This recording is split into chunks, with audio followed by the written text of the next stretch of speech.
Mark 8, 23 and 26. What do you see? So he took the blind man by the hand, led him out of the town, and when he had spit in his eyes, and put his hands on him, he asked him if he saw anything. And he looked up and he said, I see men like trees walking. And he put his hands on his eyes again and made him look up. And he was restored and saw everyone clearly. Let us pray. Lord, we just thank you again for this day. Lord, I just pray, Lord, that I just be your vessel right now, Lord. Take this nervousness from me. Lord, I pray that your message be given, Lord, already in confirmation through our worship, Lord. This is what you want us to hear this morning. And Lord, I just pray that I speak clearly this morning. And Lord, that your Holy Spirit would take control. We just praise you in Jesus' name. Amen. You can be seated. So what do you see? Many of you have heard this story before. There's a whole other sermon on this that I want to do sometime, but just not this time, about this parable or this healing here. But the first thing we're going to be talking about is Jesus has just come into Bethesda. He has just fed 4,000 with bread. He's just healed a deaf and mute man. He's healed them, and yet they come back into Bethesda, and the first thing that happens is a bunch of friends bring a blind man to him. Now, what they want him to do is, if you will look back, they begged him to touch him. Sorry, in verse 22. We look back at all the things that Jesus done. There was many ways that he healed people, and this one situation, his friends had knew who he was. They knew who Jesus looked like, and they brought him to him for him to touch him. But they failed to understand that he was able to heal with a word or with a thought if he so desired.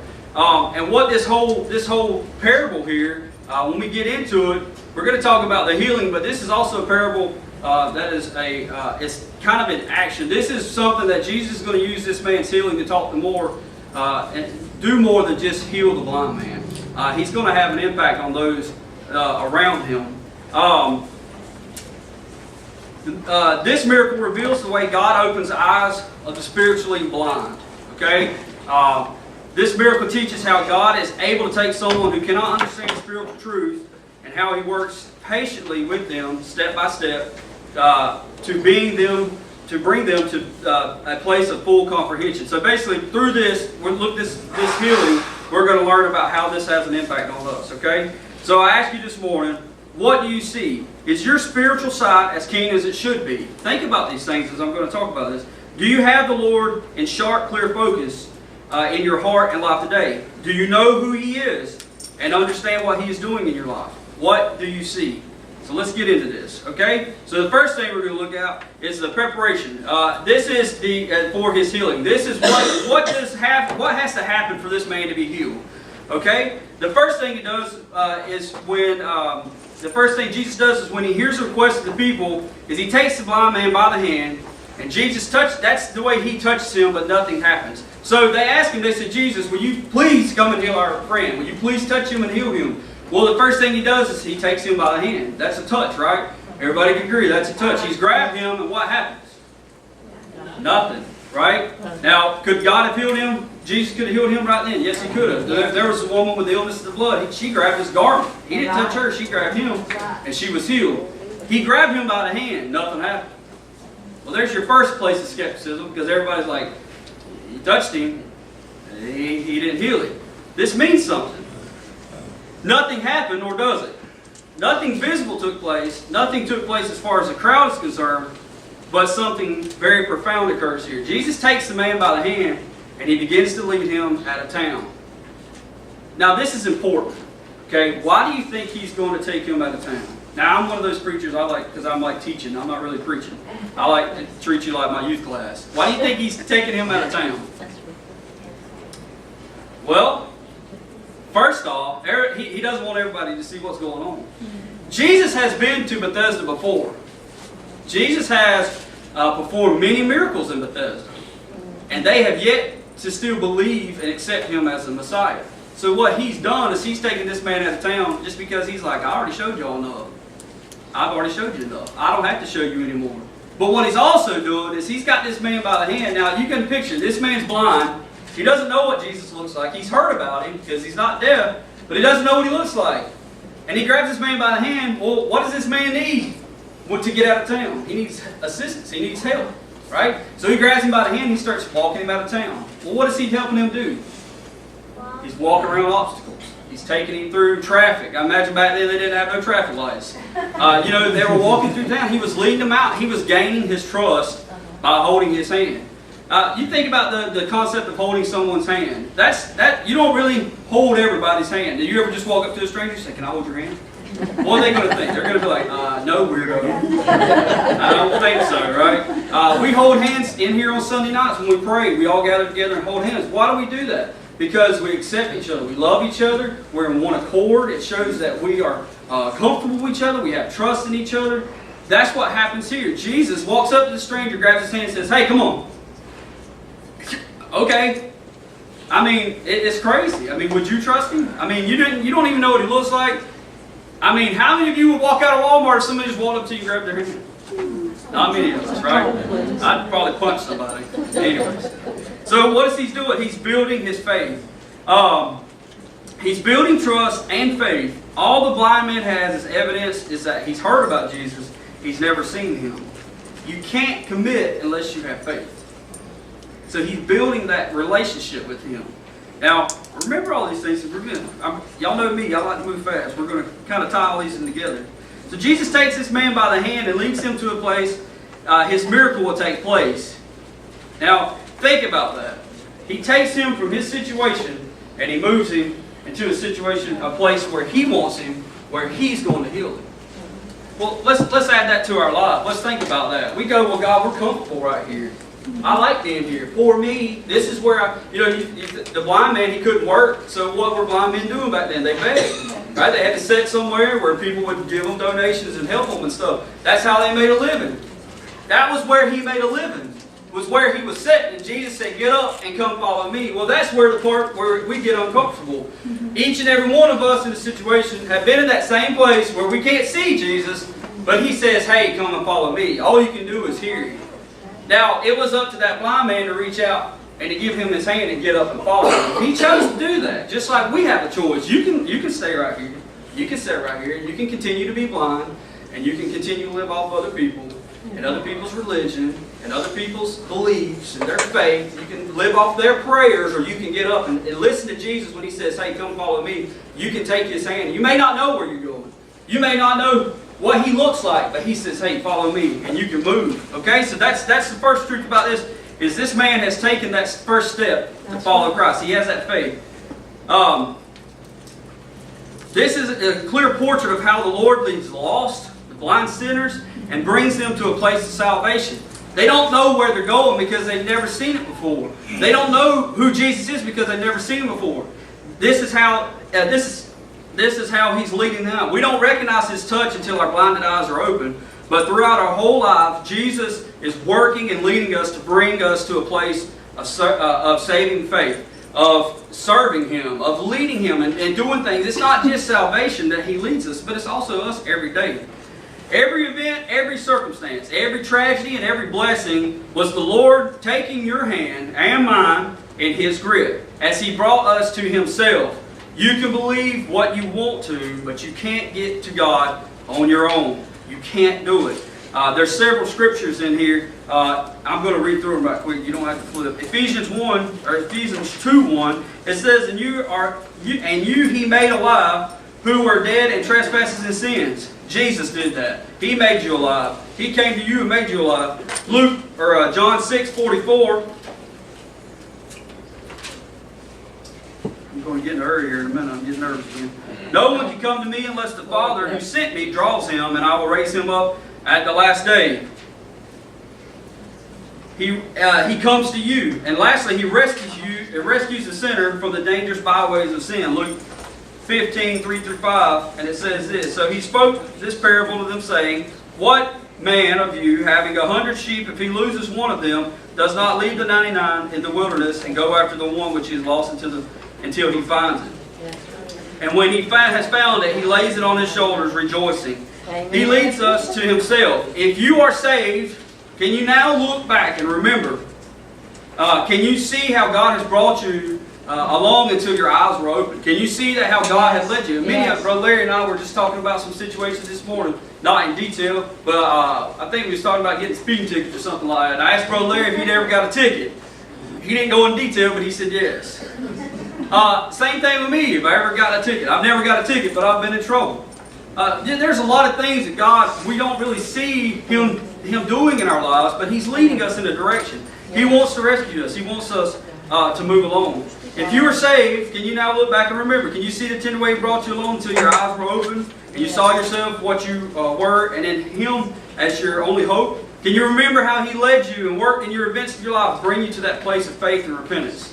What a blessing it is. We got to think about what led us to where He could get us, to where He could heal us. Okay? Now, this is the next piece. That was the preparation for His healing. He's got him where He wants him. He's gained his faith. He's gained his trust. He's took him by the hand, right? And He's fooled everybody else too, because they say, hey, you need to touch him and heal him. And he says, no, I ain't going to do it your way. I don't want to do it your way. I'm going to do it my way. So he grabs him, gains his faith, he gets him, and here he is. Now they're outside the city. Now it's time for the healing. He's got him where He wants him. He's got him out of his comfort zone. He's got him where He wants him, out of everybody's outside. And this is a lot of times where we go, well, God, where are you? God's already where He needs to be, and He's already working. We just can't see Him because He's done took that person. He maybe grabbed him by the hand. And He said, you know, listen, I don't want Emmett to see your healing. I want you and me to have this happen, and then when I get done with you, then they'll see it. When you walk into town and your illness is gone, then they'll see it and believe. Because how many times have we seen God work? How many times have we seen God work and we go, ain't no way. We doubt, we cast doubt, we do this, we put limits on God. So, this is the process of His healing. One of the things that makes this miracle unique is that this is the only time in the gospel record that Jesus healed someone in stages. This man was not straight up, he could see. This man was healed in stages. Usually Jesus either touched them or spoke to them and they were healed. Here Jesus uses a two-step process to open the man's blinded eyes. And why does He do that? This just reminds us that you can't put God in a box. You can't say that the only way God can heal somebody is if He touches them. And when He does it, He's going to do it all the way. Listen, my mom died of cancer. Did He heal her? Not here, but He did in heaven. That's right. You know what I mean? It wasn't what we wanted, but God, did He answer our prayers? Yes. Yes, He did. Right? He did. If she's saved and she's where she's supposed to be in her heart with God and her personal relationship and she died, hey, she's healed. I don't know what we're fussing about and crying around. I don't want to be here neither. Anybody want to go to work tomorrow? Anybody want to pay their light bill this month? Hey, who would be mad if Jesus came back right now and we all went to heaven? Not me, right? We look at the wrong situation and we look at God and we go, well, He can only do certain things. He can only do it this way. He can only do it that way. You got to get over that. Let me tell you something. Society is saying God is fake. Hey, I seen a video on Facebook with a girl trying to put a $20 bill in the receipt slot of a gas pump because her mama told her she wanted to put $20 in her car. Like a dang vending machine. She was over there trying to stick it up and her mom's recording it and just laughing. They just do what they're told. There's no questions about it. That's the same way Christians are. They say, well, you can't meet but on Sunday morning, Wednesday night, and Sunday night. You can't pray but 2 times a week. You can't do this. And we all go, okay. You can't have it so-and-so. You know, you can't pray for yourself. You got to have somebody else do it. You got to, I mean, what? God wants a relationship with you. He's going to get you where He wants you, and it's up to you and Him to make that decision, okay? So He's healed him in a 2-step process. I'm going to lose my spot here. This is the thing. We can't put God in a box. We can't trick. God works with individuals. Each one is important to Him. Like I said, with my mama, He didn't heal her from cancer, but He took her to heaven and healed her whole body. Amen. I'm telling you, God will heal and He'll do for each one of us as He will. As He's willing to do. Right. Each one of us are different. Hey, listen, I may never have a 6-pack. That's okay. I'll go buy a 12-pack of Pepsi and have twice as much. That's fine. You know? God's will for me is different than everybody. Brother Joey, he's been preaching the last 2 weeks. His will for him is totally different than mine. That's okay, but that's what makes us fit together. That's what makes us awesome, because when Brother Joey comes up here, he looks at it from a different perspective. I go, man, that's pretty good. I didn't know that. I didn't realize that. So anyways, Jesus raised 3 people from the dead over the course of His earthly ministry. Each one was different. He touched the daughter of Jairus and rose her from the dead. He touched the stretcher on which a man, where they were carrying the body of the widow of Nain's son, and he spoke to Lazarus. That's right. 3 different times he done the same thing, but he did it different ways. Mm-hmm. Right. That's where we go, well, God didn't do it the same way he done it for them. Okay, that's fine. Maybe that's not what he wants. That's right. Maybe that's not God's will. That's His right. healing miracles were also different. He healed one leopard by touching him. Mm-hmm. He healed a group of 10 leopards by speaking to them. Right. Sometimes Jesus would go where the sick individual was. Other times they would bring the sick to him. Sometimes Jesus went and touched the sick one, and other times Jesus would heal from a distance. You can't put God in a box, That's right? And this is how God does it. He does it every time in His own way, in His own circumstances, and how He wants it done. And that's the thing, Lord knows, we don't know why teenagers are killed. We don't know why our loved ones are taken. We don't understand why we have to suffer, whether it's cancer or heart attacks or whatever. I don't know. I just know that whatever God allows you to go through is what He's put on you to build you to who you are. Amen. It is a choice. You can lay in bed and go, I'm giving up on God and I'm not doing it no more. That's fine. That's what you choose. Nobody can change your mind. But I'm telling you, you got to get up. If you have a God who you serve and you got Jesus, hey listen, you got to get up and you got to continue on. And for those of us who know this, for those ones who want to lay in the bed, I had a situation this week. I was able to spend some time with my oldest brother. It's been a long time since we spent some time with each other. And we've dealt with a lot of the same circumstances, addiction and everything else. And all he could tell me this weekend was, I'm sorry I haven't been there, this and that. And I told him, I said, listen, it's your choice. You got to get up and do something about it. You can sit there and apologize all you want to. You can apologize for how this happened. I said, Bubba, you can't change it. What you can do is change today. You can change tomorrow. You can change your next choice. It's not about, hey, you did it, whatever. I did what I did. Ask for forgiveness, move on. Make better choices. It's never too late. Never too late. It's never too late. The only time it's too late is when you're standing before God and you have to answer. That's And right. I hope your name's in that book.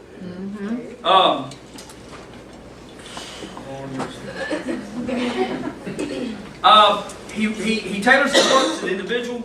How he worked in my life is different from how he'll work in yours. The first thing Jesus does is he spits in the man's eyes. Now, I can imagine this man's eyes to be diseased and matted shut, like crusted over, like all sick, or it could have just been blind. Jesus turns to him and spits in his eyes. Now, I don't know about y'all, but I've been spit in the face before. If you've been in law enforcement, if you ain't yet, you will. It's going to happen. And anybody else been spit in the face? Yes. On purpose? It is nasty. Yes. It is nasty. But you know, in these times, they believe that saliva had a healing attribute to it. They believe that if they use saliva to heal, I mean, I know, I thought the same thing. I'm like, that's nasty, right? But if you think about it, what happens when you cut your finger? What's the first thing you do? If it ain't too dirty. Right? You put it in your mouth. Well, I don't know about you, but back then, I mean, if I was a blind man, somebody spit in my eyes, it'd probably be disgusting. And I would definitely want to punch somebody, even though I wouldn't know where they would be. But,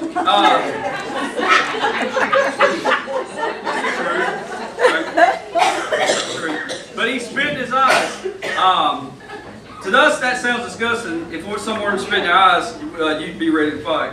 But in ancient times, people thought differently, and they thought that it had a healing power. So there you go. So Jesus spit in his eyes and immediately touched the man. Jesus was saying to the man by his actions, he said, I'm about to do something for these eyes of yours. He said, I would imagine that someone spitting in your eyes would be a disturbing thing. But spitting in them and then immediately followed by the Lord's tender touch. This man can't see, but he can feel.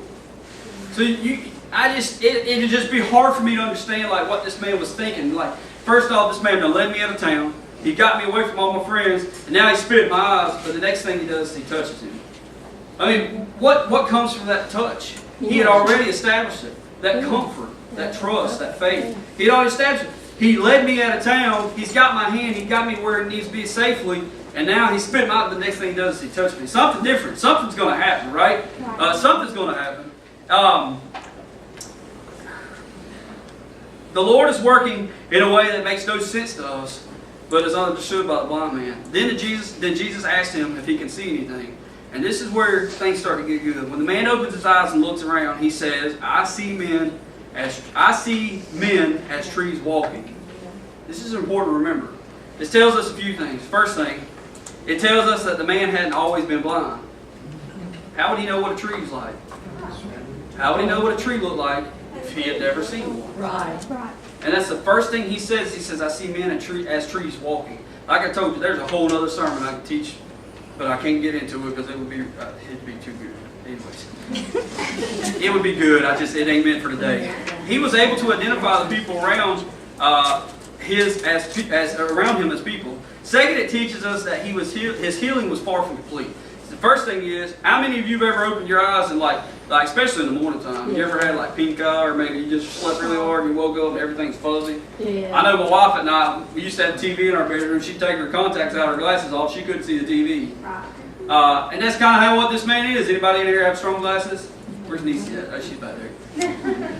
I always pick on Niecy, she's got big old bottle cap glasses. But when you take your glasses off, when it's scary when you can't see what's in front of you. You've been in the rainstorm, and it's pouring down rain, and you can't get your windshield fast. Everything's blurry. Everything looks different. It's not what it seems. And see, that's what happens here. His healing was far complete. He could discern light and shapes, but he could not see clearly. Third, this partial healing does not suggest that Jesus' powers weren't good enough. Because Jesus would heal, he would raise the dead. He wouldn't raise them, and he wouldn't go over here and talk to them, and then 3 days later they'd get up. Jesus would do something that happened then. When he done fed the 5,000, they split the bread, it happened then. All the miracles, when he walked on the water, it wasn't halfway through the ocean. It was then. All of these miracles that he done, they were instant. This is the one where it took some time. Jesus is using this man's healing as a living parable. Who at this time are with Jesus? Who's with Jesus? Who did Jesus travel with? His disciples. His disciples are always with him. He's using this. We're going to get to this in a second. He's using this as a living parable. Jesus could have healed the man with a thought, but he chose to do it this way to teach his disciples and us, by extension, a valuable lesson. Okay? Just like he uses our lives. Then Jesus touches him again, and at this time, everything becomes crystal clear, and his healing is complete, and his eyesight is restored. Now, why is this important that he only healed him halfway? There's a spiritual application to these events. There's more to this than just the healing. It's a lesson for us believers. So I taught all that about this blind man just to get to this point. We talked about how he let him out, how he spit in his eyes, he touched him, halfway healed him, and then he touches him again and he heals him completely. Now you go, okay, that was the whole sermon. No, it wasn't. This is the good stuff here. This is the part where Jesus, just like I learned one time about the prodigal son, it's not necessarily about the prodigal son, it's about those who are around him. The father's aspect, the big brother's aspect. There's more than just a parable, than just the sick being healed and all this. This is going to talk to us here. The blind man was a living illustration of the spiritual condition of the disciples, us. Ever since they had been walking with the Lord, in a sense, he had been spitting in their eyes. Ever since we have been saved, ever since we have been called, the Lord's been using little things to kind of get us along and along, to get our eyes to open more clearly. He had been using one shocking, amazing, miraculous event one after another to teach them that he was the Messiah, the very Son of God, and yet they still did not know who he was. These were the very men who were with him 24/7, who've seen it all. They were just like us. You know what he says. You know what he wants us to do. You know what he's asked you to do. You've seen the healings in your life. You've seen the conversions. You've seen people healed of addiction and cancer and diseases. You've seen all this. This parable is for you, for me, for them. This is for us. Just before this situation, he had fed the 4,000. He had healed the deaf and mute man. They had already seen this, but yet again, they still questioned who he was. They had seen him heal the sick, cast out demons, raise the dead, walk on water, and multiply bread and fish, along with many other powerful proofs of his identity and deity. But these guys, they didn't get it. Here's where we get to good stuff. He had spit in their eyes and touched them, but then they never would fully comprehend just who Jesus was until after he died and rose from the dead. Think back. When he spit in the man's eyes and he touched him, what did he say he saw? He said, I see men as trees walking. what was Jesus hung on? Tree. A tree. When you go back and you look in the Bible, I believe it's in Acts 5:30. It says this: "The God of our father raised up Jesus, whom you murdered by hanging on a tree." That's right. The disciples would not see Jesus clearly until after they saw him on that tree. Just like this blind man, he did not see Jesus clearly until he saw men walking as trees. And I know you go, well, how do you conclude that? I don't. This is just what the Lord put on my heart. He see men as trees because that's what it took for the disciples to see before they knew who Jesus clearly was. His brother James was with him his whole ministry, his half brother, and never believed he was Jesus until after he died and raised again. Yes. Then he became a believer, his very own brother. Mm-hmm. So it takes this. They would never fully comprehend who Jesus was until after he rose from the dead. Jesus led his disciples from a place of total spiritual blindness to a place where they could see him clearly. In this passage, they are just like the man was in verse 24. How are they like this? In verse 24, by seeing trees, they kept seeing things that they used to see. Now you said that man said he seen men as trees. How did he know what trees look like? Because he remembered what they looked like before he was blind. Now, this is important because why do you think? Well, why do you think this is important? Because he remembered these things in the past. Same thing as the disciples would do. They would see men as trees. They would see these. They would think back before they could see clearly about all the things they had before, about all their situations that they had before. If you remember when Peter denied Christ, what did he do after he denied Christ? He went back to be a fisherman, what he was before. He remembered what them trees looked like, and he went back to them. He went until he could see clearly, knew what Jesus clearly looked like. He remembered, well, I remember those trees in my past. I remember what they used to look like. I remember what those times used to look like. I'm going back to where it's comfortable. I'm going back to what I know. Things that they were things of the past, because the blind man knew what the trees looked like. They were the things that he remembered. Trees are used as landmarks. You ever been? Many of you on land around here. You ever seen trees used as landmarks? Especially timber, different things like that. They're usually the biggest, tallest trees around. They may be on the corners, they may be down the markers, but a lot of times we use trees as landmarks. Trees can be used as a, I don't know what I wrote there. Oh yeah, I was talking about land. Trees can be used to hold tree houses.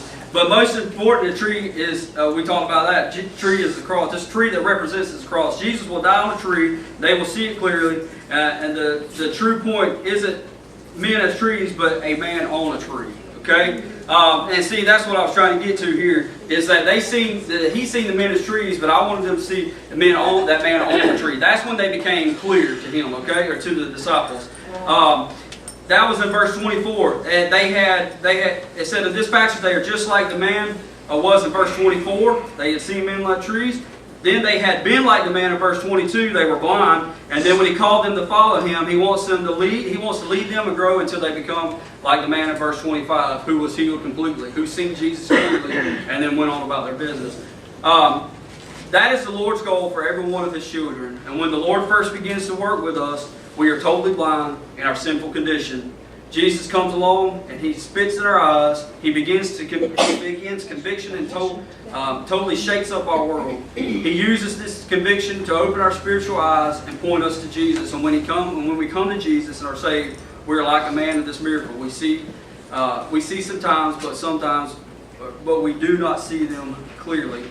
As we spend time with him in his word and in prayer, he develops our spiritual sight. And he causes us to grow and become who we are today. We are still just like the disciples. The Lord has proven his power and his glory to us in more ways than we can name, and sometimes we still don't get it. We have seen him do the impossible and the incredible and astounding time after time, and we doubt. In closing, this. I know y'all are like, what? I don't drag it out. This is just something, just to think about this. What do you see in your life?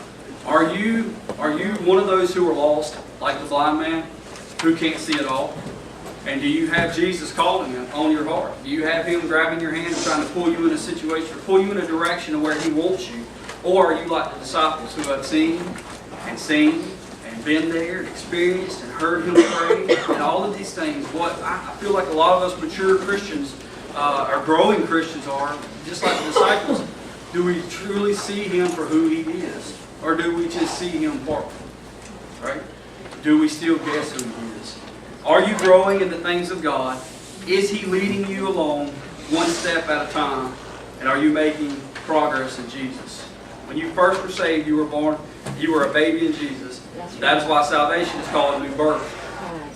But we're not supposed to remain babies. We are challenged to grow in the things of the Lord. He wants us to make spiritual progress. None of us have arrived spiritually, and we won't until we get to heaven. But we should all be gaining ground in Jesus. When we aren't, something is terribly wrong, right? We are spiritually blind. One thing that I wanted to say that I kind of skipped over. For us who are disciples, we look back at verse 25, and it says, and He was restored and saw everyone clearly. I think that's where a lot of us are sometimes in our Christian lives. Not just for those who are lost, but us Christians. Some of us need to be restored. Yes. We see Jesus, or we see ministry, we see ministries, we see kind of cloudy, we don't really see clearly what Jesus wants for us in our lives. We may not know where He's leading us. We maybe took a position in the church and you don't know what to do. Maybe you have something going on in your life, someone's sick in your life and you don't know where to turn. Maybe you have a job decision going on and you don't know what to do about that. There's a lot of cloudiness in our lives sometimes that blocks our view, that we don't really see what Jesus is trying to do. But can I tell you this? When you turn to Him, right, and when you accept what He has before you, that He will restore you and make your sight clear. And this is backed up in 1 Peter 5:10. And it says this, but may the grace of God, who called us to enter to eternal glory by Christ Jesus, after you have suffered a while, perfect, established, strengthened. Oh, sorry. Yeah. Sorry, y'all. I thought that was the right scripture. I'm going to read it anyway, so we must need to hear it. But may the God of all grace, who called us to eternal glory by Jesus after you have suffered a while, established, perfect, and established, this is the New King James, I'm pretty sure that is supposed to be restored, strengthen and settle you. But anyways, God will restore you back to where you need to be. Or maybe He'll open your eyes to where you need to go, what you need to do. I know a lot of you suffered for a long time just like this blind man. There's been a lot of situations, lost loved ones. There's been people who are sick, maybe it's finances, different things like that. Listen, just turn to God. Turn to God, trust Him, let Him guide you and lead you where He wants you, and then He'll have that miracle waiting on you, okay?